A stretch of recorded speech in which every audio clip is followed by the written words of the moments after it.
Parang madilim yata. Ayan.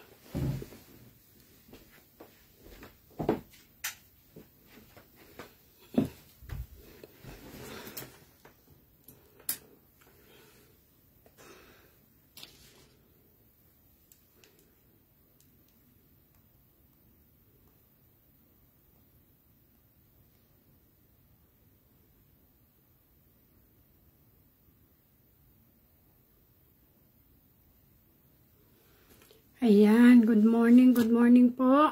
Maghihintay po muna tayo. At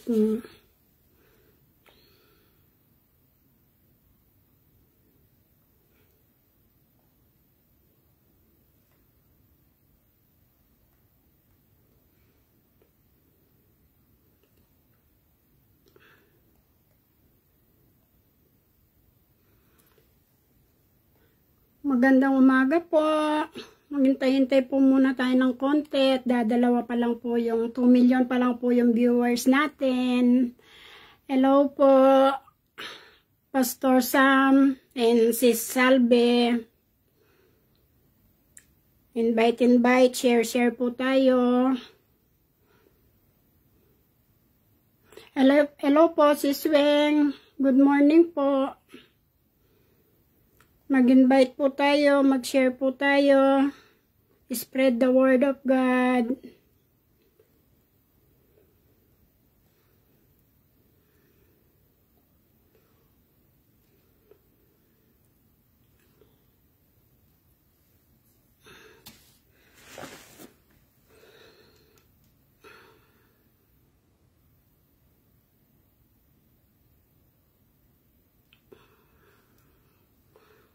Good morning, Sis Weng.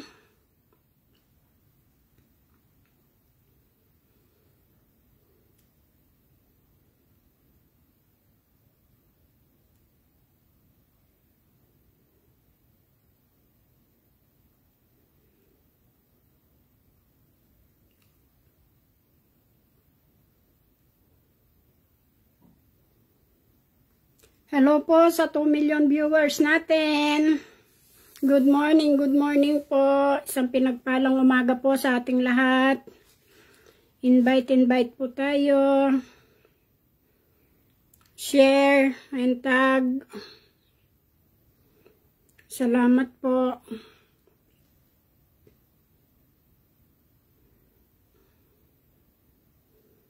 Yan, mag-invite po muna ako.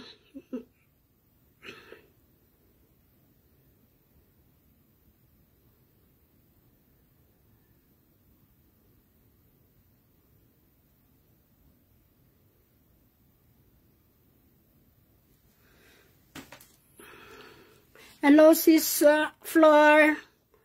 Give my hug to Tatay Carding. Good morning sa inyo dyan. Good morning, Tatay Carding. Good morning po. Yan, i-share ko po muna.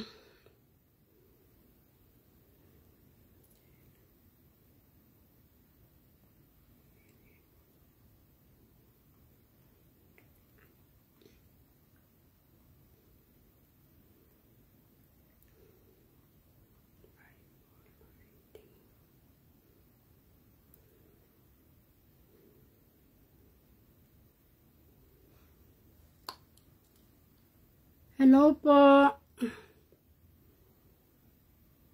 Mag-good morning po kayo kasi hindi ko po nakikita kung sino yung mga nandyan. Mag-comment po kayo kahit para po ma-mention ko yung ano nyo, ma-shoutout ko po kayo. Salamat po sa pagsama ninyo sa akin. Sana po hanggang sa 1 oras po matapos natin.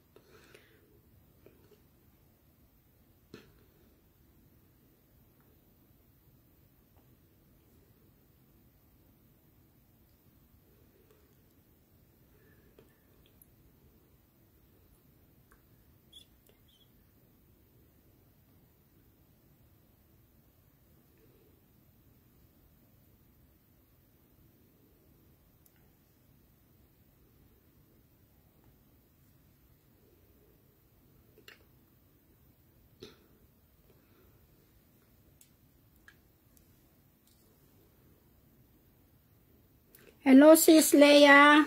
Good morning po. Good morning. Good morning po sa ating lahat. Good morning, Jesus. Good morning, Lord. Good morning po kay Sis Gina Crosat Bakuli. Isang magandang umaga po sa ating lahat. At ayan po, hello po, Brother Rizal. Don't forget to share, tag, mention, invite, spread the good news of the Lord. Amen. Isang pinagpalang umaga po sa ating lahat. Ayan, may 8 million viewers na po tayo. Alam ko po na naghahanda po ang lahat para sa gawain ng ating Panginoon. Ano po, dahil araw ng linggo ngayon, karamihan sa mga kapatiran natin ay naghahanda po para pumunta sa mga kanya-kanya nilang simbahan. Kaya salamat po sa inyo na naririto, na samahan po ninyo ako hanggang matapos ko po itong assignment ko. Isang oras lang naman po ito. Ano po. Amen. Binabati ko po ng isang magandang umaga ang ating pinakamamahal na mga senior pastor, ang ating mga magulang sa simbahan, si Pastora May at si Pastor Dong Campoy. Ingatan po kayo ng Panginoon sa lahat ng panahon at sa lahat ng sitwasyon. Saan man po kayo naroon, samahan po kayo ng Panginoon. Hello po kay Brother BJ Bobby Bautista. Good morning po. Invite po, share, and tag. Amen. Amen po. Ayan. Mga gising na ang ating mga kapatid. At yung mga tulog pa, gisingin na po ninyo. At nang makapaganda na po sa pagpunta sa ating mga church. Ano po. Ayan. Sa mga gising na po, galaw-galaw, nang di pumanaw. Sabi nga ni Pastora Mabik, galaw-galaw, nang di pumanaw. Yes, amen. Every gising is a blessing po. Di po ba? Kaya i-comment po natin dyan. Every gising is a blessing. Amen. Good morning po, Pastor Walter. Good morning po. At ngayon nga po ay araw ng linggo. Handa na po ba ang lahat para sa ating mga kanya-kanyang gawain sa ating mga simbahan? Ayan, mag-ready na po at nang para hindi po tayo malate sa ating mga church. Hello anak, Sis Charmin Joy Arnaiz. Salamat anak na nariyan ka sa every morning sa daily devotion natin. Napakabilis po ng araw, huling linggo na po ito ng January 2025, parang kailan lang, nag 21 days na prayer and fasting po tayo. Ngayon, patapos na po yung yung January.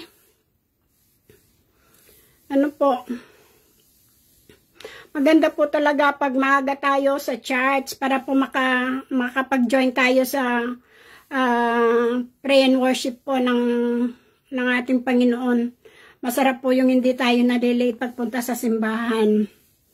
Ang sarap po kasi umawit sa Panginoon, sumabay sa mga worship team. Na-amaze po talaga ako kasi napakabilis ng araw.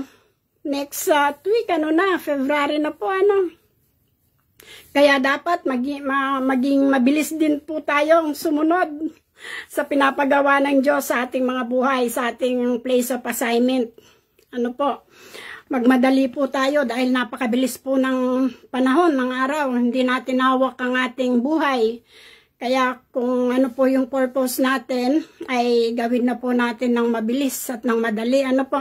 Dahil nilikha po tayo ng Diyos, hindi para sa wala.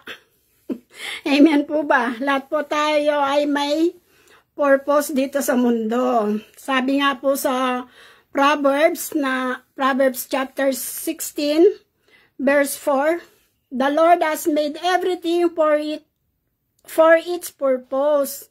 Amen po. Yes, God created us to glorify and worship Him. Yes, mabilis nga pong panahon, Pastor. Hello po kay si Salina Barrientos. Parang kailan nga lang po tayo nag-family altar. Ano po? Sino po yung nag-join sa ano natin?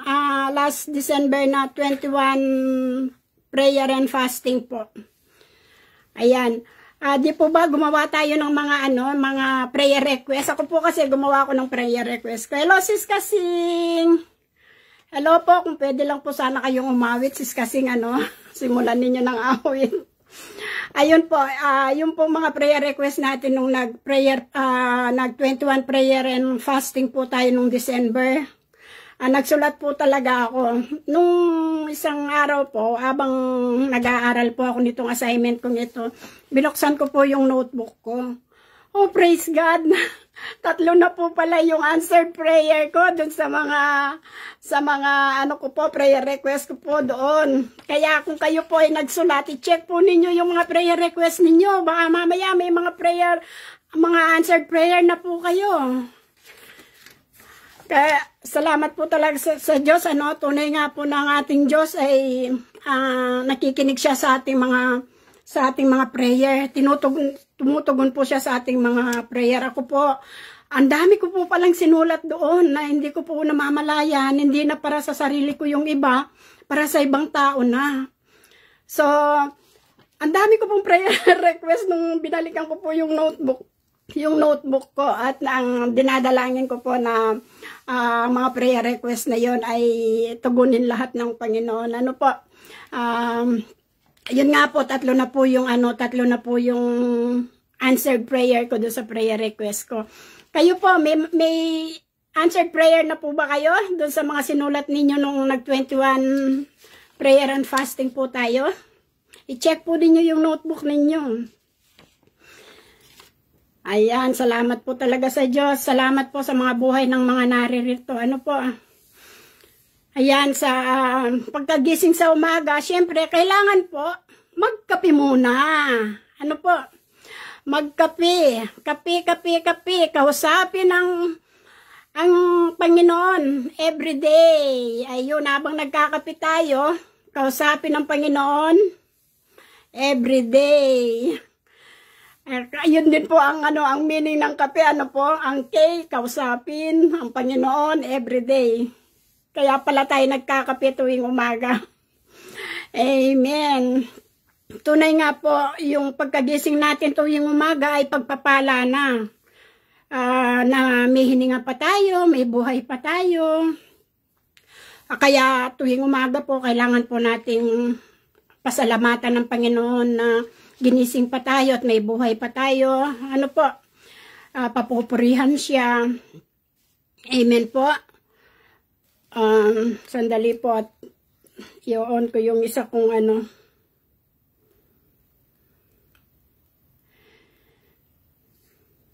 Alam po ninyo yung puso ko.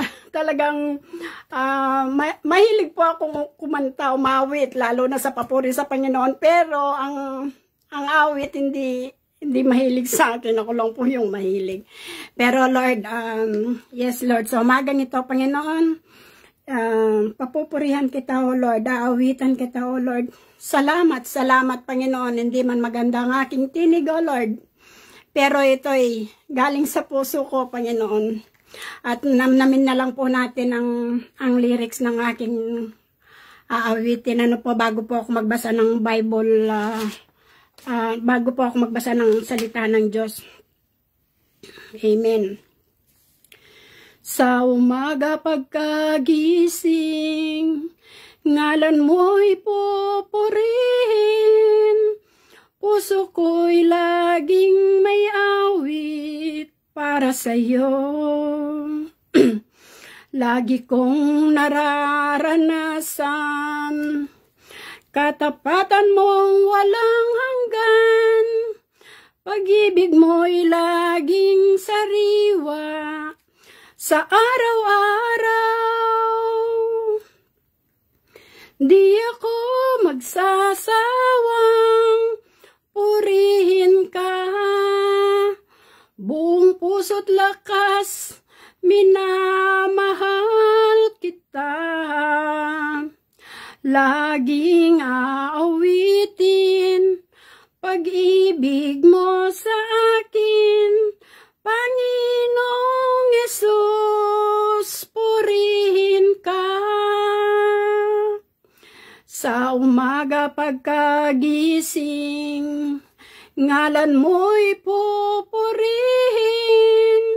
puso ko'y laging may awit para sa'yo. Lagi kong nararanasan katapatan mong walang hanggan, pag-ibig mo'y laging sariwa sa araw-araw. Di ako magsasawang purihin ka, buong puso't lakas minamahal kita. Laging aawitin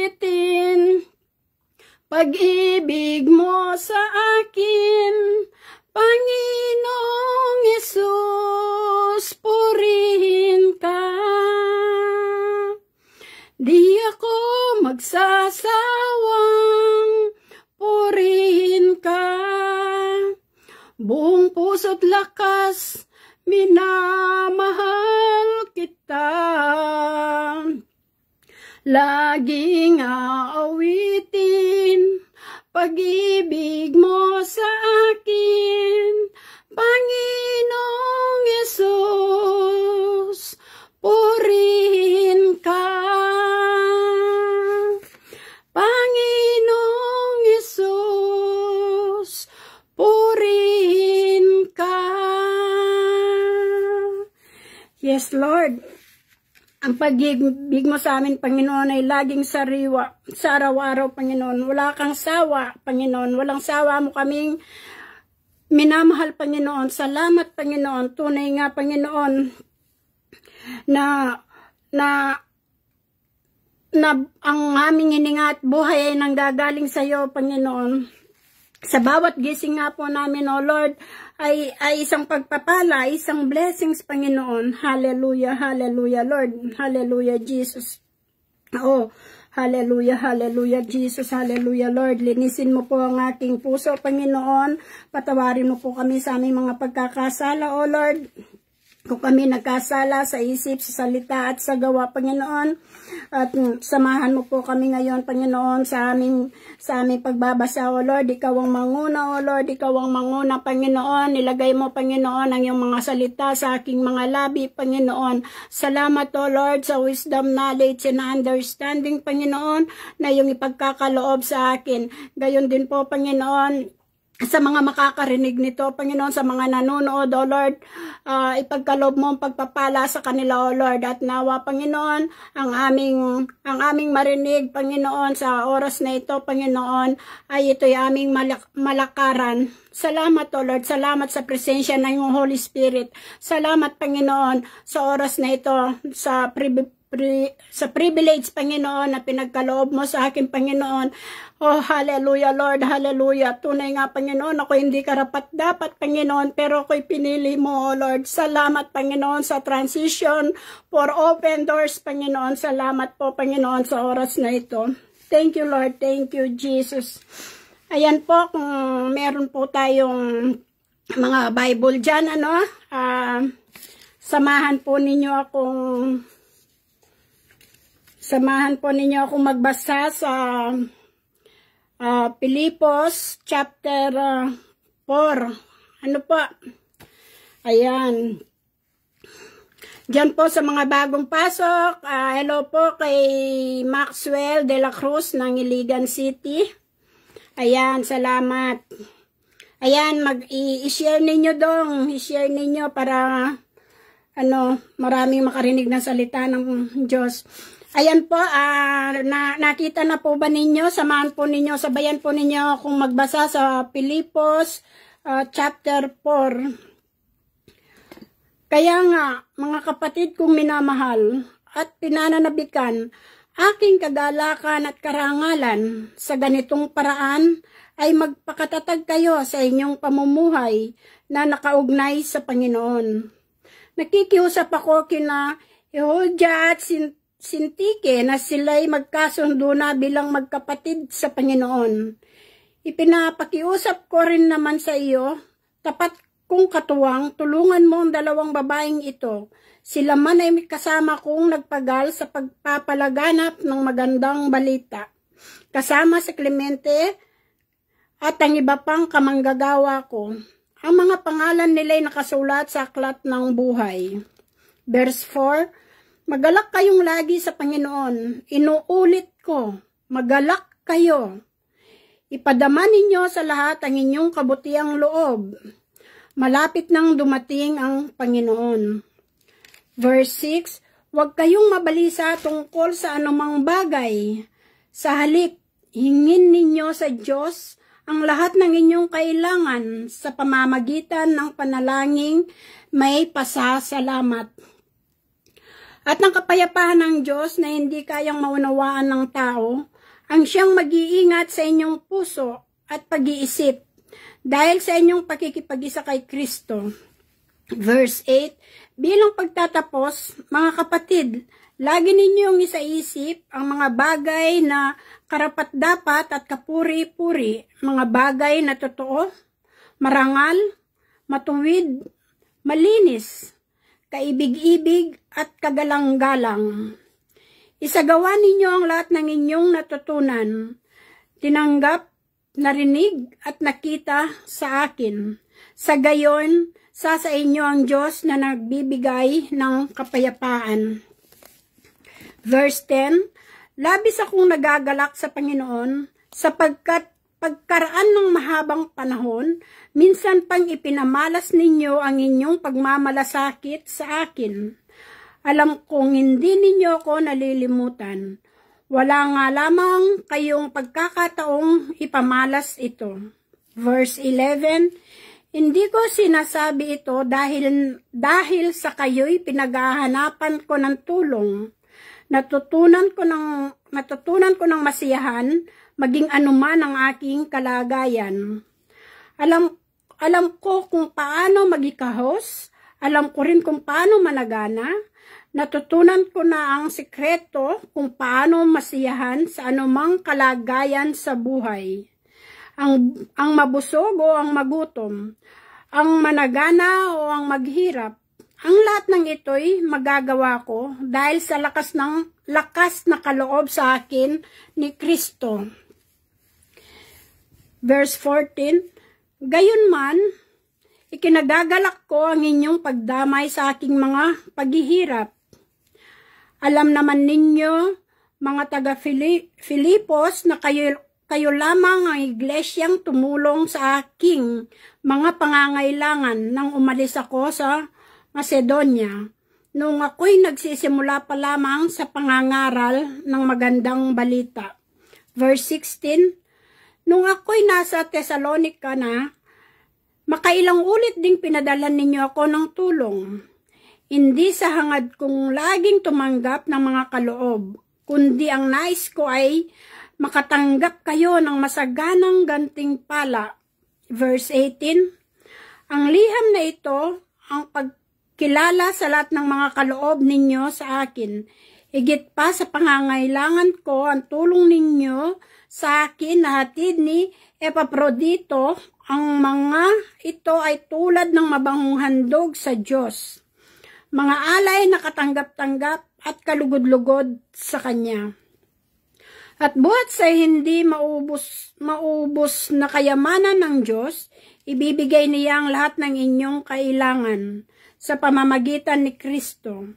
Sa pamamagitan ni Kristo Jesus. Purihin ang ating Diyos at Ama magpakailanman. Amen. Verse 21, paratingin ninyo sa lahat ng mga hinirang ng Diyos kay Kristo Jesus ang aking pagbati. Binabati kayo ng mga kapatid na kasama ko rito. Binabati rin kayo ng lahat ng mga hinirang ng Diyos, lalo na ng mga naririto sa palasyo ng emperador. Verse 23, naway taglayin ng inyong espiritu ang kagandaang loob ng Panginoong Hesus Kristo. Amen. Doon po nagtatapos ang Pilipos sa chapter 4. At dito naman po tayo sa mga taga-Kolosas, chapter 1.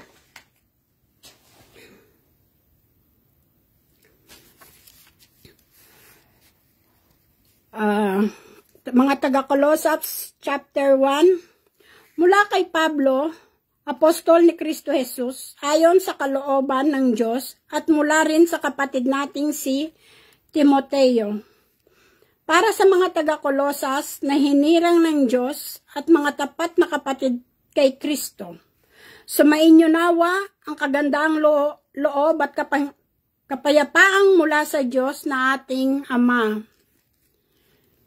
Verse 3, tuwing ipinapanalangin namin kayo, lagi kaming nagpapasalamat sa Diyos na Ama ng ating Panginoong Yesukristo, sapagkat nabalitaan namin ang inyong pananalig kay Kristo Jesus at ang inyong pag-ibig sa lahat ng inirang ng Diyos. Dahil sa pag-asang makakamtan ninyo na inihanda para sa inyo sa langit, nalaman ninyo ang tungkol sa pag-asang ito nang pangaral sa inyo ang salita ng katotohanan, ang magandang balita na dumating sa inyo. Ito'y lumalaganap at nagdadala ng pagpapala sa buong daigdig, tulad ng nangyari sa inyo mula nang marinig at maunawaan ninyo ang katotohanan tungkol sa kagandaang loob ng Diyos. Verse 7, natutunan ninyo ito kay Epaphras, ang aming kamanggagawa, isang tapat na lingkod ni Kristo at kinatawan ninyo. Sa kanya namin nalaman ang inyong pag-ibig na naayon sa Espiritu.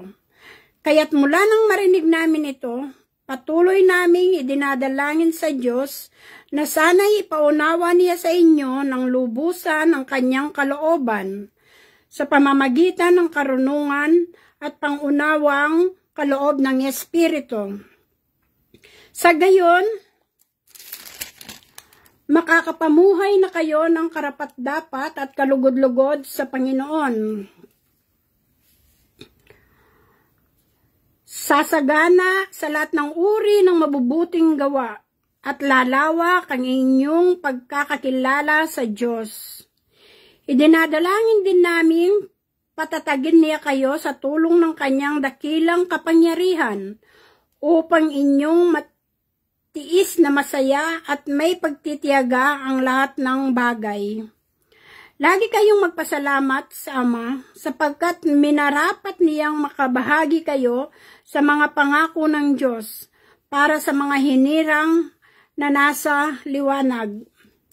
Iniligtas niya tayo sa kapangyarihan ng kadiliman at inilipat sa kaharian ng kanyang minamahal na anak.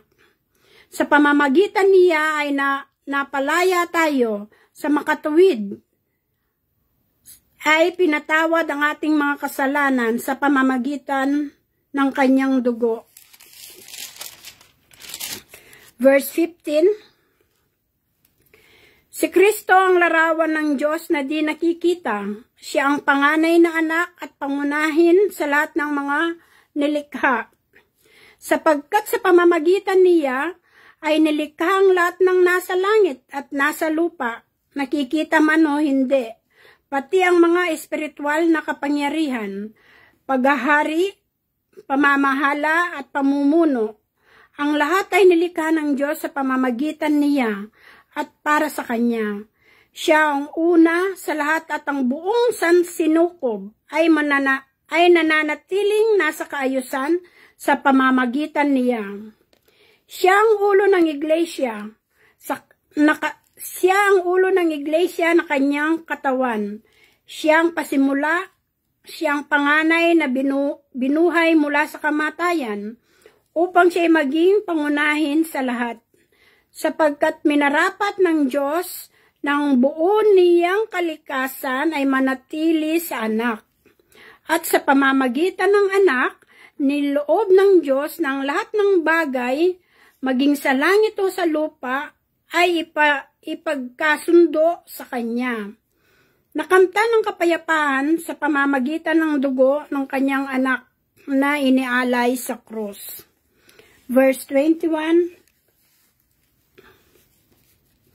dati kayo'y malayo sa Diyos at naging kaaway niya dahil sa inyong paggawa at pag-iisip ng masasama.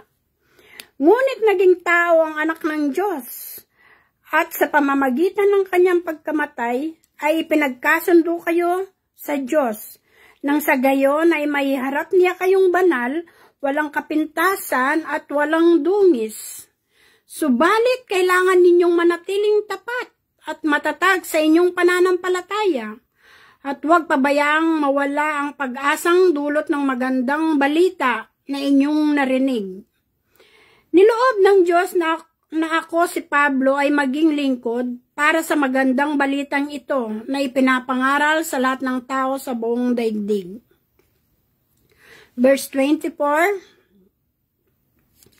nagagalak ako sa aking paghihirap alang-alang sa inyo, sapagkat sa pamamagitan nito'y na ipagpapatuloy ko ang paghihirap na kailangan pang gawin ni Kristo para sa iglesia na kanyang katawan. Ako'y naging lingkod nito nang piliin ako ng Diyos upang ipahayag sa inyo ang kanyang salita. Ang hiwaga na nasa mahabang panahon ay inilihim sa maraming salit-saling lahi. Ngunit ngayoy inihayag na sa kanyang mga hinirang. Verse 27, niloob ng Diyos na ihayag sa kanila kung gaano kadakila ang kamanghamanghang iwagang ito para sa mga entil na walang iba kundi si Kristo na nasa inyo. Siya ang ating pag-asa na tayo'y makakabahagi sa kaluwalhatian ng Diyos. Iyan ang dahilan kung bakit ipinangangaral namin si Kristo. Ang lahat ay aming binabalaan at tinuturuan ng may buong kaalaman upang maiharap namin sa Diyos ang bawat isa ng ganap at walang kapintasan dahil sa kanilang pakikipag-isa kay Kristo. Ito ang aking pagsisikapang matupad sa pamamagitan ng kalakasang kaloob sa akin ni Kristo. Purihin ang salita ng Diyos. Amen. Salamat po sa salita ng Diyos. Good morning po si Sanji. Good morning po Pastor Roel and Pastor Malu. Yes, amen. Ano po? Sa akin, alam po ninyo, alam naman po natin na may trabaho po ako, ano? Tapos, ito pong assignment kong ito, na Saturday po ngayon dito. Saturday night po dito at Sunday po dyan sa atin. So, yung pag-aaral ko po, kinukuha ko lang po dun sa pag natutulog yung alaga ko. Dun po ako nakakapagbasa. Tapos, paputol-putol pa po. Minsan, nasa momentum na po ako.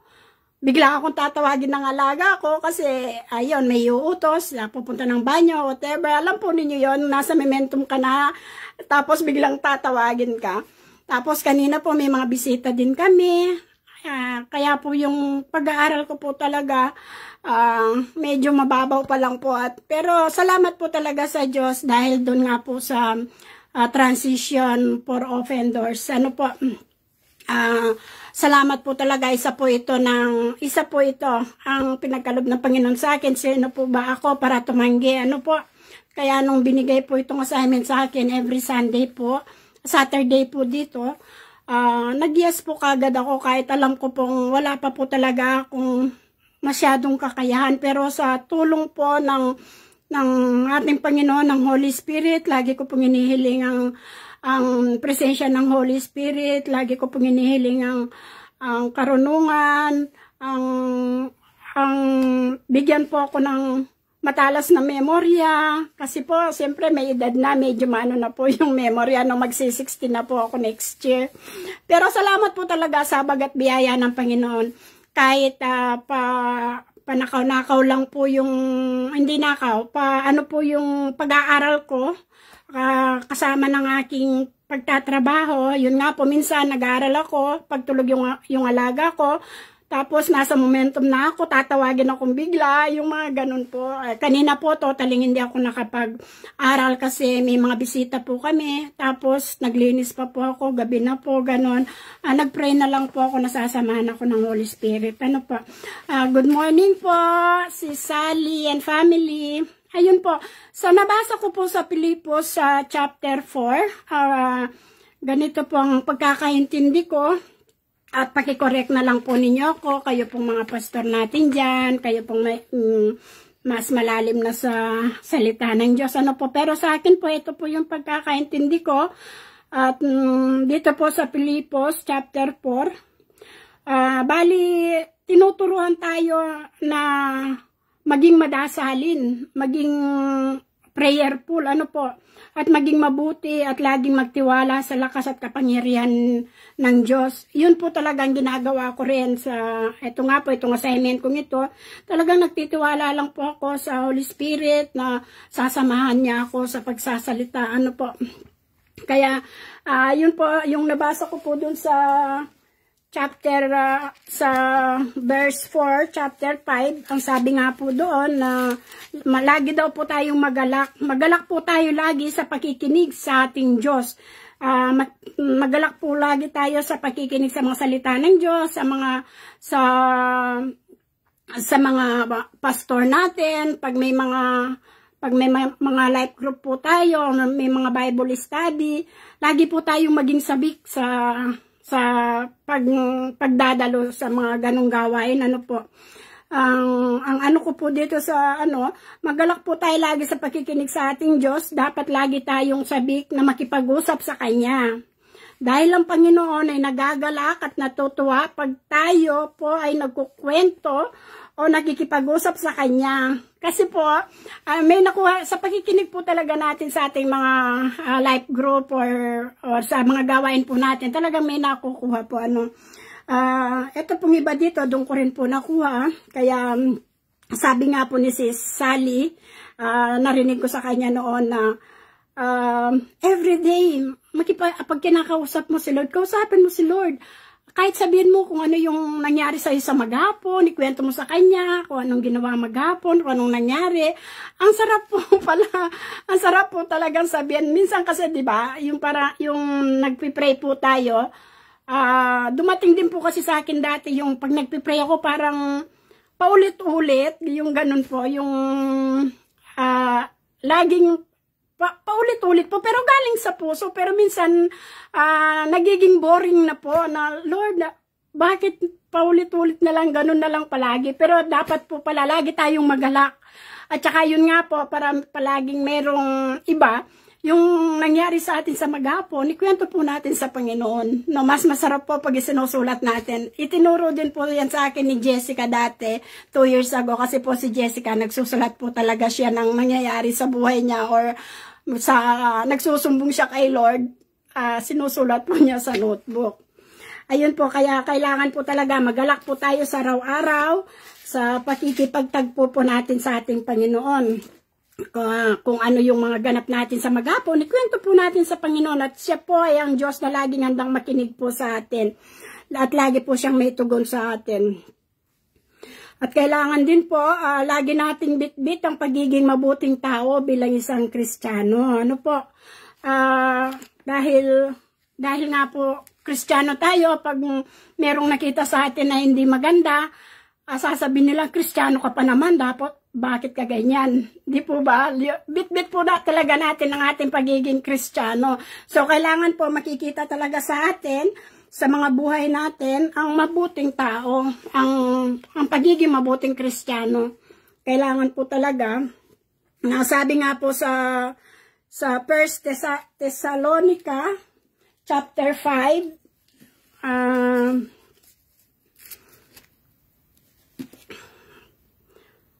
verse 16, magalak kayong palagi kayong manalangin at magpasalamat kayo sa Diyos sa lahat ng pagkakataon, sapagkat ito ang kalooban ng Diyos para sa inyo, pakikipag-isa kay Kristo. Dito po, Ay, eto pa, may testimony ako dito. Na-test po dito yung ano ko, yung puso ko. Akala ko po okay na ako, ano? Akala ko, dahil nga babad naman ako sa salita ng Diyos, nagdarasal ako, nagbabasa ako, nagme-meditate ako, nagde-devotion ako. Akala ko okay na ako. Pero hindi, na-test po dito yung puso ko, yung magalak kayo, palagi kayong manalangin at magpasalamat kayo sa Diyos sa lahat ng pagkakataon, sa lahat ng panahon. Meron po kasing pangyayari sa akin, etong bago lang po nung December na tunay nga po na nagpasalamat ako sa Diyos, na sabi ko na, Lord, salamat, tunay nga na pinili mo ako kasi binabago po niya ako. Akala ko okay na po yung puso ko, akala ko naka-align na yung puso ko. Hindi po ako nakapagpasalamat kay Lord doon sa isang bagay na tinanggap ko dahil tinanong ko si Lord na, Lord, deserve ko ba to? Hindi ko naman deserve to. Napakahirap po pala na pag ikaw na yung nasa sitwasyon. Pero in the end po, bago matapos yung gabi, may revelation po talaga si Lord. Kaya grabe yung paghihingi ko ng tawad sa Panginoon. Talagang na-test po yung puso ko noon. Doon mo po mapapatunayan na talagang binabago ka ni Lord pag meron ka laging testimony. Yung palaging meron kang may nangyayari talaga sa'yo na ganon. Masasabi mo talaga, Lord, talagang binabago mo ako. Kasi hindi ko naman po alam na hindi pa alain yung puso ko. Di po ba? Ang Lord lang po talaga ang nakakaalam sa mga puso natin. Siya lang po talaga nakakakita sa puso natin. So, wala po tayong may tatago sa Kanya. Transparent po talaga. Pero sa akin, nakala ko okay na. Tapos nakatanggap ako ng maliit na bonus. Hindi ako nagpasalamat kay Lord. Umiyak ako. Sabi ko, Lord, hindi ko naman deserve to eh. Sabi ko pong ganun. Pero yun nga po, nagpapasalamat po ako sa Diyos dahil sa pangyayaring yun, nalaman ko na yung puso ko, hindi pa siya naka-align. Kaya, ayun po,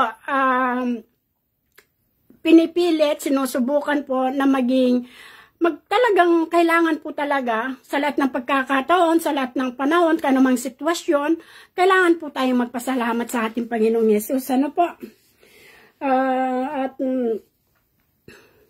Sa ating pong pagkikipag-isa kay Kristo Jesus, dapat nakikita sa atin ng kabutiang loob. Meron po tayong mapagpakumbaba, masunurin, humility, obedience, submission. Dapat po talaga yung fruit of the Holy Spirit, bit-bit po natin yung kailangan, hindi po malalaglag. Wala pong malalaglag ni isa doon. Kailangan po talaga nasa atin ang fruit of the Holy Spirit. Ano po? Dahil pag nandyan po ang fruit of the Holy Spirit sa atin, ang kapayapaan na ipinangako ni Kristo ay mararanasan po talaga natin. Pag andyan yung mga fruit of the Holy Spirit, kailangan po talaga. Walang malalaglag doon. Kaya, at kung andyan ang kapayapaan sa atin, hindi na po tayo aligaga.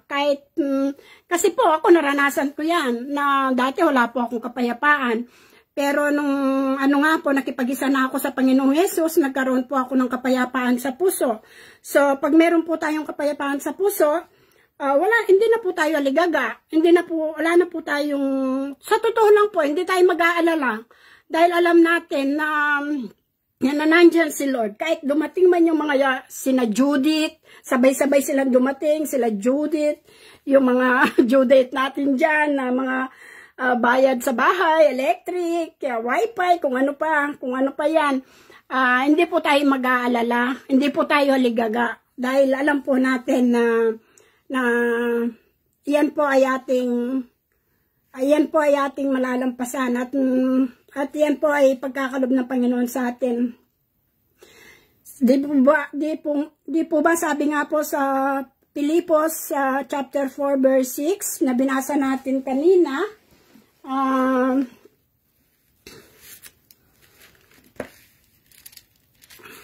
verse 6, ano po, huwag kayong mabalisa tungkol sa anumang bagay. Sa halip, hingin ninyo sa Diyos ang lahat ng inyong kailangan sa pamamagitan ng panalangin may pasasalamat. So, pag dumating na po si Judith, sabay-sabay nagdatingan sila Judith, ayun, atin pong idulog sa Panginoon, magpasalamat po tayo at manalangin po tayo ng may pasasalamat daw. Doon nga po sa binasa natin, hingin ninyo sa Diyos ang lahat ng inyong kailangan sa pamamagitan ng panalangin na may pasasalamat. Ano po? At ang sabi din po sa Matthew chapter 7, verse 7 and 8, sinasabi din po dito sa Matthew, humingi kayo at kayo'y bibigyan, humanap kayo at kayo'y kayo'y makakatagpo, kumatok kayo at kayo'y pagbubuksan. Sapagkat ang bawat humihingi ay tatanggap, ang bawat humahanap ay makakatagpo, at ang bawat kumakatok ay pagbubuksan. Amen. Doon nga po sa binasa natin sa Pilipos chapter 4 verse 6, humingi lang po tayo sa Panginoon ng may pasasalamat at ipagkakaloob po niya yan dahil ang ating Diyos na sinasamba ay mapagbigay. Mapagbigay po siya at tunay nga po na higit siya sa sapat. Ano po? At talaga pong, at sa buhat sa hindi maubos-ubos na kayamanan ng Diyos, ibibigay niya lahat ng ating kailangan dahil higit sa sapat ang ating Diyos na sinasamba. Amen po. At ang sa verse 12 naman po, dahil sa pakikigisa natin sa Diyos, nagkaroon tayo ng contentment. Nagkaroon po tayo ng kakontentuhan na tayo, kung anong meron tayo, kontento na tayo. Hindi tulad nung sa lumang buhay, sobra-sobra na ngayon dumarating sa'yo, hindi ka pa kontento, lagi pang nauubos, walang natitira. Kaya doon po sa verse 12 na sa binasa natin, about po yun sa contentment. Ano po? At sa verse 14 naman po, ang pagkakaintindi ko, ikinalulugod po ng Diyos ang ating pagdamay sa mga kapatiran natin na nanghihina at nangangailangan. So, yung po mga kapatiran natin na alam natin na nangangailangan ng tulong o nanghihina sa pananampalataya, ikinalulugod po ng Panginoon kung tayo'y maging instrumento para sa ating mga kapatiran o kung may mga kailangan po sila, lalong-lalo na po sa ating mga churches na nagsisimula pa lamang, na alam naman natin na marami silang pangangailangan. Kung may maitutulong po tayo at may kakayahan tayong tumulong, tulungan po natin sila para po sa kingdom ng ating Panginoon. Ano po? At pag napatuwa po natin ang ating Diyos sa ating pusong matulungin, sa ating pagtulong, lalo na sa kanyang kingdom, siksik liglig at tumaapaw ang ibabalik sa atin ng Panginoon. Yung pag-iingat niya sa buong sambahayan natin, siksik liglig na yun. Hindi po ba? Hindi naman sa financial lang o sa material lang ang kayang ibigay ng Panginoon. At pinaka-importante po talaga yung ligtas, iniingatan ng Diyos ang ating buong sambahayan. Kaya kung may kakayahan po tayong tumulong, lalo na sa mga bagong church natin na nagsisimula pa lamang, tumulong po tayo. Yun po ay mapapatuwa natin ng Panginoon. Salamat po. Ayun lang po at ang pagtatapos po sa Pilipos chapter 4 po, nagbigay ng pasasalamat si Apostol Pablo sa lahat ng sumuporta na ibinigay sa kanya sa panahon ng nangangailangan siya. Doon po nagtatapos ang Pilipos. Ano po? At ang mga taga-Kolosas naman po, sa pagkakaunawa ko, sinasabi po dito sa Kolosas chapter 1, si Kristo ang larawan ng Diyos na di nakikita. Siya ang may kapangyarihan sa lahat ng nilikha, nasa langit o lupa man. Nakikita man o hindi, ay pawang nilikha ng Diyos. Pagmamayhari niya ang lahat.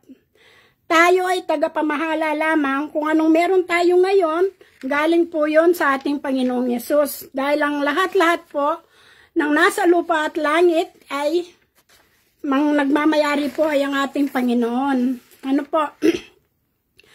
Nakita ko po sa aklat na sinulat ni Apostol Pablo dito na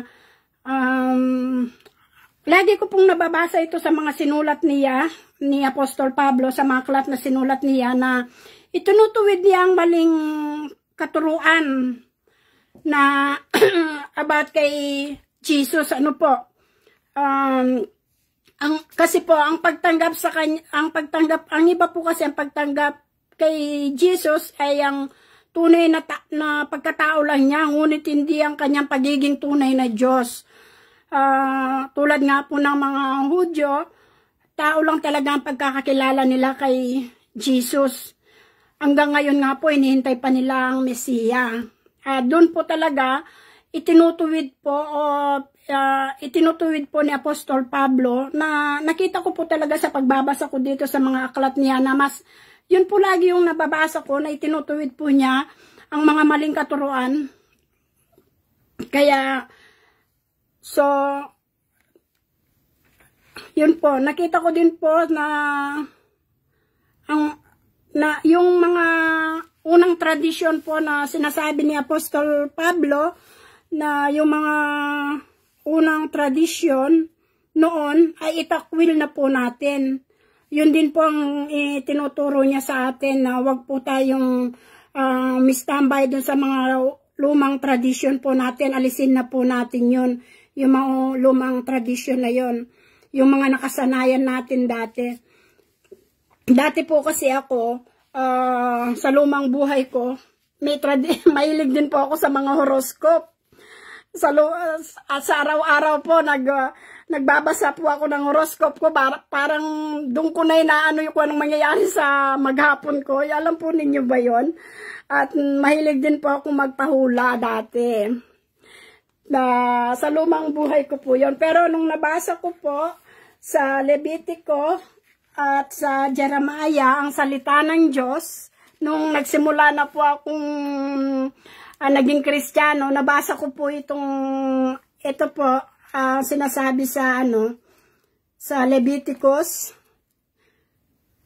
chapter 19 verse 31. Ang sabi po dito ay, huwag kayong sasangguni sa mga kumakausap sa mga espiritu ng mga namatay o sa mga manghuhula. Kayo'y ituring na marumi kapag sumangguni kayo sa kanila. Ako si Yahweh ang inyong Diyos. Tayo daw po'y marumi pag tayo sumasangguni sa mga ganon. Dahil sa lumang buhay ko po, ako po ay ganon. At dito naman po sa Jeremiah, chapter 29, verse 8, ganito po ang sinasabi niya, huwag kayong magpalinlang sa inyong huwag kayong magpalinlang sa mga manghuhula. Huwag kayong basta-basta maniniwala sa kanila, sa kanilang mga panaginip. Tandaan ninyo, verse 9, kasinungalingan ang sinasabi nila sa inyo. Sila'y hindi ko sinugo, ang sabi ni Yahweh. Hindi po sinugo ng ating Panginoon, yung mga manghuhula. At saka, napakahilig ko po kasi dati sa lumang buhay ko.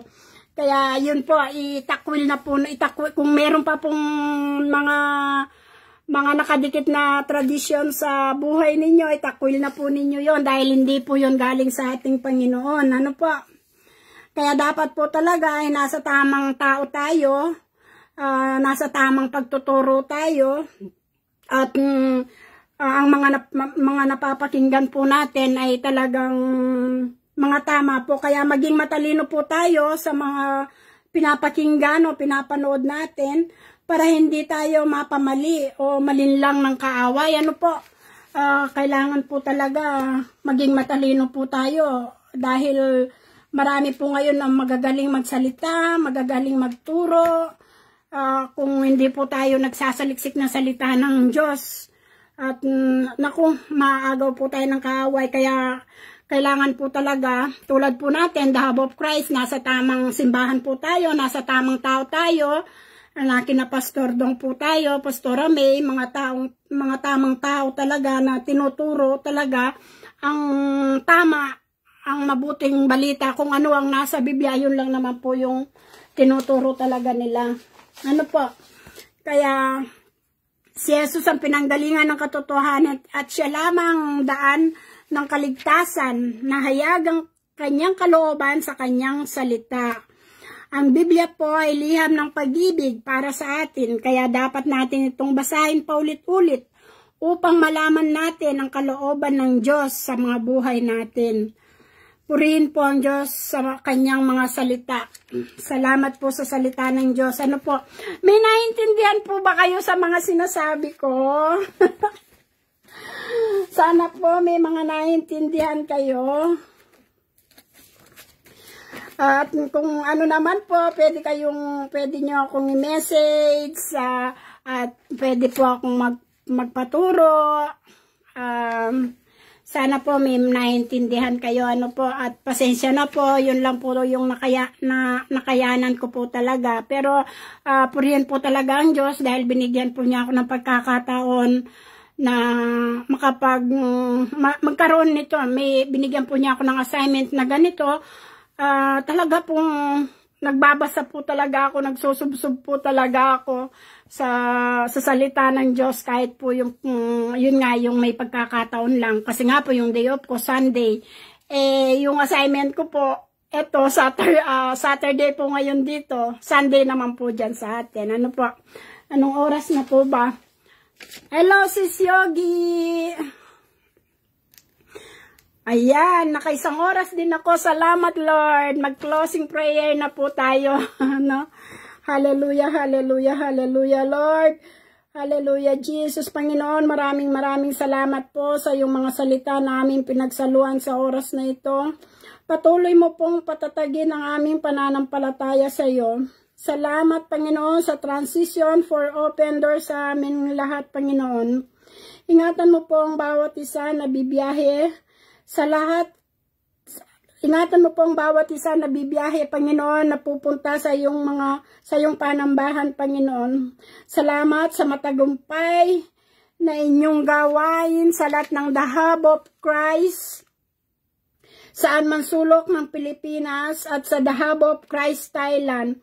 Hallelujah, hallelujah, Lord. Salamat, Panginoon, sa pinagkatiwala mo, Panginoon, na churches na ito, Lord. Bigyan mo, Panginoon, ng more, i-anoint mo, Panginoon, ng aming lahat ng mga pastor, ng aming mga churches, Panginoon. Hallelujah, Lord. Ikaw, Panginoon, ang magkalob sa kanila, Panginoon, ng karunungan, Panginoon. At may hayag nila ng tama ang iyong mga salita, Panginoon. Salamat po sa lahat ng mga churches, Panginoon, na may pangangailangan, O Lord. Ikaw, O Lord, ang magkakaloob sa lahat ng kanilang pangangailangan, Panginoon. Magpadala ka ng mga tao, O Lord, na gagamitin mo upang makatulong sa kanilang pangangailangan sa iyong kingdom, Jesus. Oh, hallelujah, Lord. Maghari ka, Panginoon, sa lahat ng aming mga simbahan. Ikaw ang maghari sa loob ng aming simbahan at masunod ang kalooban mo sa buhay ng bawat isa, Panginoon. Hallelujah, Jesus. Gayon din po, Panginoon, itinataas ko sa iyo, O Lord, ang lahat ng may karamdaman, Panginoon. Abutin mo ng iyong mapagpalang kamay, O Lord.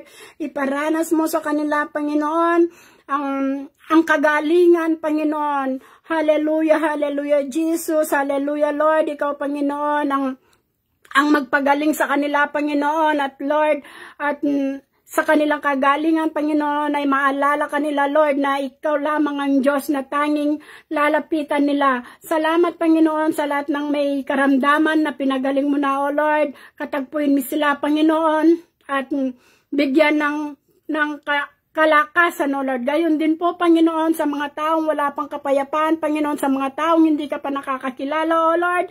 Itinataas ko po sila sa iyo, Panginoon. Hallelujah, hallelujah, Lord. Katagpuin mo ang bawat tao, Panginoon, na nangangailangan sa iyo, Panginoon, kung paano, Lord, naranasan ka namin, Panginoon, naranasan namin, Panginoon, ang iyong kabutihan, ang iyong kapayapaan, O Lord. Iparanas mo din ito, Panginoon, sa mga taong lumalapit sa iyo, O Lord. Salamat po, Panginoon. Gayon din, Panginoon, itinatas ko sa iyo ang bawat pamilya, O Lord. Maghari ang kapayapaan sa kanilang tahanan, Panginoon. Punuin mo ng pag-ibig ang kanilang mga puso, O Lord. At ikaw, O Lord, ang masunod sa kanilang ang kalooban mo, Panginoon, ang masunod sa kanilang buhay, O Lord. Salamat, Panginoon, sa mga mag-aasawa, Panginoon, sa may mga asawa, Panginoon, na hindi nagkakasundo, Panginoon. Ito'y iyong aabutin, Panginoon, na sila, Panginoon, ay magkakaroon ng kapatawaran sa isa't isa, Panginoon, dahil ang bawat tahanan, Panginoon, ay hindi mo gusto, Panginoon, na ito'y magkawatak-watak, Lord. Bagkus ito'y mabubuo, Panginoon. Kaya, Lord, salamat sa mga tahanan, Panginoon, na bubuuin mo, Panginoon. Salamat, Panginoon. Oh, hallelujah, hallelujah, Lord. Salamat, Panginoon, sa lahat ng aming mga pastors, Panginoon, sa lahat ng aming mga leaders, oh Lord. Salamat sa kanilang mga buhay, Panginoon. Patuloy mo silang palakasin sa iyong pananampalataya, oh Lord. Hallelujah, hallelujah, Lord. Salamat, salamat, Panginoon. Ibinabalik ko sa iyo ang parangal, ang pasasalamat, ang mataas na parangal sa pangalan ni Jesus. Amen and amen. Salamat po sa inyong lahat. At bukas po, kita-kits ulit po tayo. God bless us all po. Thank you, Lord. Thank you, Jesus. Thank you po.